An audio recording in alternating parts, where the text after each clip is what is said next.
ঘাঁটি হিসাবে এমভি সুগন্ধাতে সোমবার রাত 9:30 বহু চড়াই উতরাই পার করে আমরা ঢাকা সদরঘাট থেকে হাতিয়ার উদ্দেশ্যে যাত্রা করি।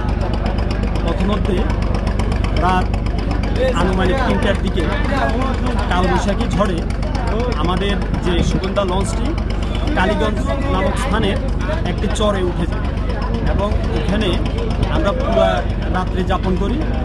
কিন্তু ওখান থেকে লঞ্চ আর চর থেকে না নামতে পারে আমাদেরকে আশ্বস্ত করে যে আজকের দিনে যখন জোয়ার হবে তখন লঞ্চটি যথাসময় আবার হাতিয়ার উদ্দেশ্য গমন।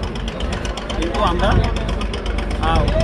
কর্তৃপক্ষের যথেষ্ট আন্তরিকতার ঘাটতি ছিল না, কিন্তু লঞ্চটি আর সঠিক গন্তব্যস্থানে না আসতে পারায় আমরা পরবর্তীতে বিভিন্ন মাধ্যমে 99-এ কল করে আমরা কোস্টগার্ডের সহযোগিতা নিই।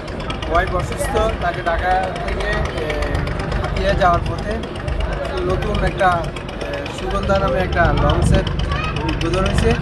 ভাবলাম নতুন লঞ্চে গিয়ে ভালো জার্নিটা হবে, কিন্তু অনাকাঙ্ক্ষিত মতো রাত 4টায় প্রবল ঘূর্ণিঝড়ে কন্ট্রোল করতে না পেরে মাস্টার তার নিয়ন্ত্রণ হারিয়ে একটা 2 বছরের মধ্যে থেমে দেয়।